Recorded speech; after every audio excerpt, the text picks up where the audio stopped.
Monday.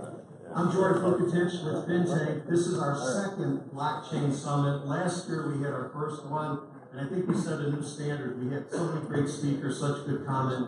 And I think you set a good event when all the events after yours have your speakers. So I thought that was interesting to me. We had the event, a lot of people, a lot of good feedback.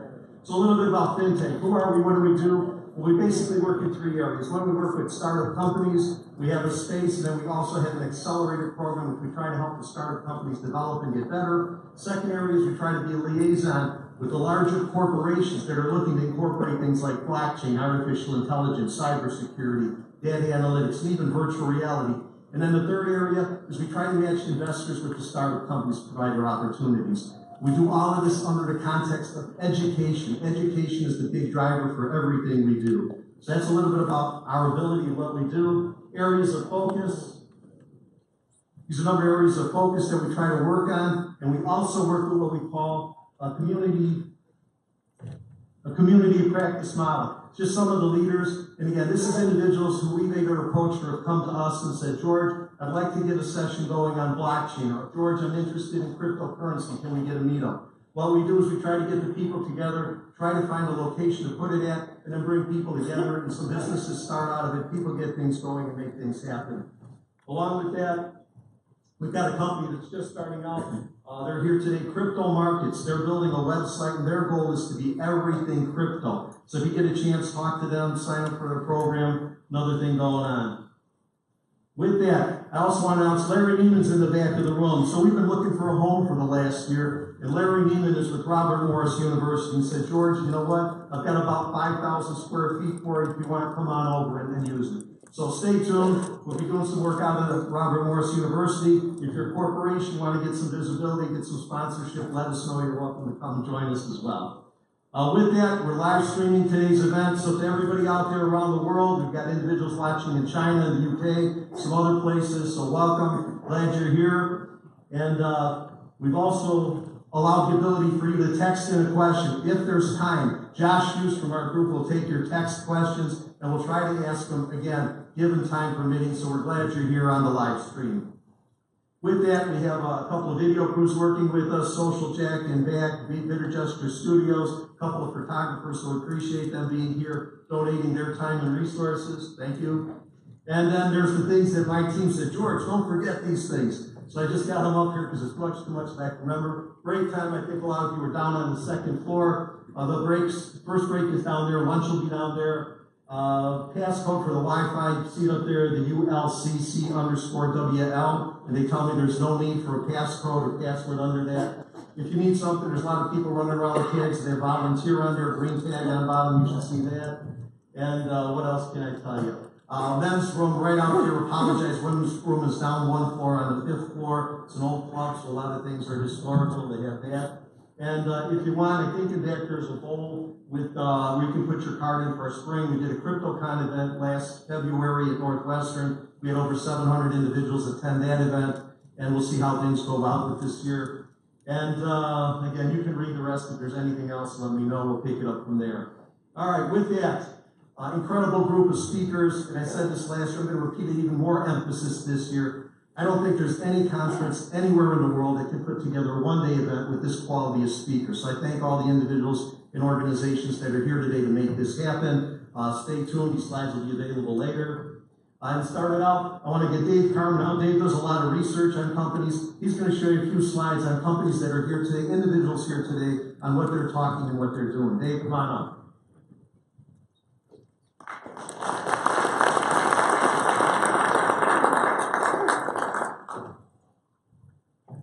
Thanks, George.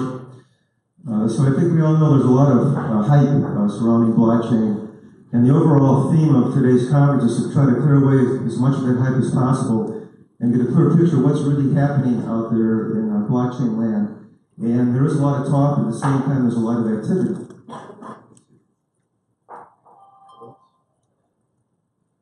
And so here's a quote by Forbes earlier this year, claiming that there's massive investment going on by global companies. And at the same time, a number of job openings are starting to become available, close to 5,000 last year in 2017, double the number of 2016. And What I want to do here is talk about who's driving this massive investment, mainly the 8 Fortune 500 companies that you're going to hear from later today. So as you can see, nobody is creating as many jobs as Accenture is. They're creating more jobs than anybody in the blockchain space. And they're focusing right now on building private and public blockchains. And they're also investing, I think we've all heard of Ripple, one of the top cryptocurrencies. And they invested in Ripple before then they were consulting with Ripple. And you also see that they've joined this global partnership and try to help people who don't have identity. Get identity, over 1.1 billion people around the world. And they're also heavily into supply chain. They have a vision to deliver that as a service model. BMO, they're just starting to get into blockchain, right? And you can see they partnered with the Futures Pension Fund from Ontario to launch this $250 million one-year note. And if you see what the head of global trading there says, that they're just starting out. It's the first step in terms of facilitating trading for both primary and secondary securities. Discover is just starting to get into space. They joined the Digital Chamber of Commerce, probably the top nonprofit organization in the U.S. when it comes to blockchain. And a month prior to that, they had their own kind of hackathon where they had over 200 people come in and they focused on innovation in a few sectors.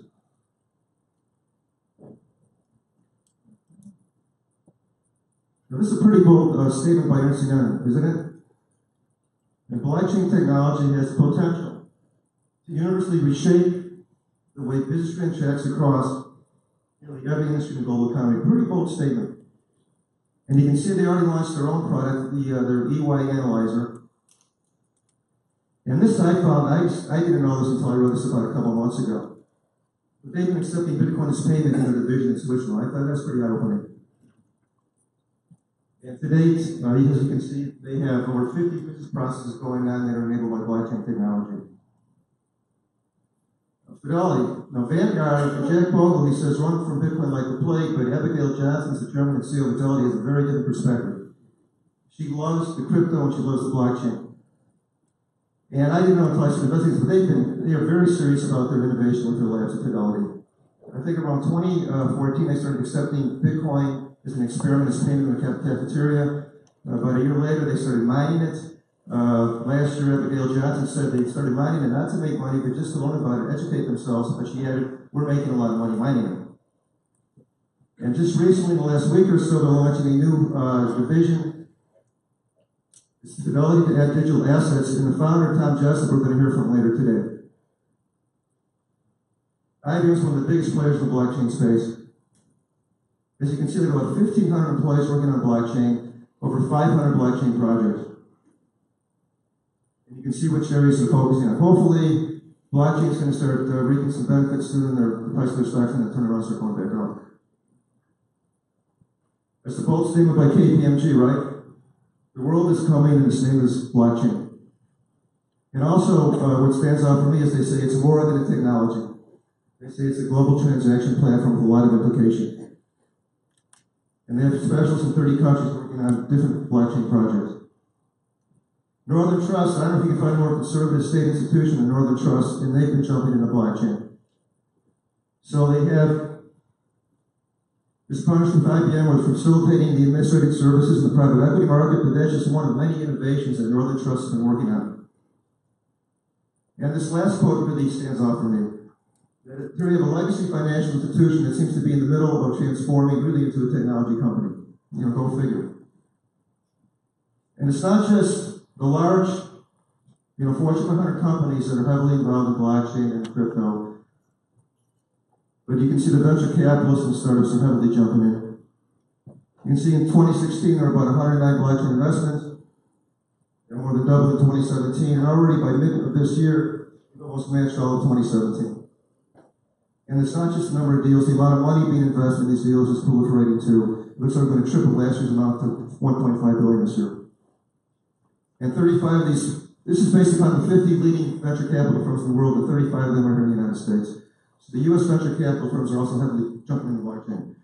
So overall, whether you're a large or small company, they are heavily involved in blockchain and also crypto.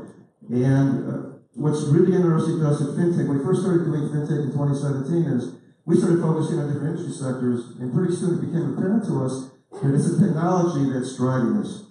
And as you can see with particularly Northern Trust and Fidelity, it's like you have these very conservative state financial institutions that are transforming into almost technology companies. So it's quickly becoming a very different world. And also what's cool to us at FinTank is that they call it FinTech or financial technologies, but almost every one of these technologies is not limited to the financial services sector. They have wide-ranging implications in any number of sectors. So hopefully we're all going to walk out of here today a little bit more informed, and we hope you make some good networking connections. And thanks for coming and enjoy the day.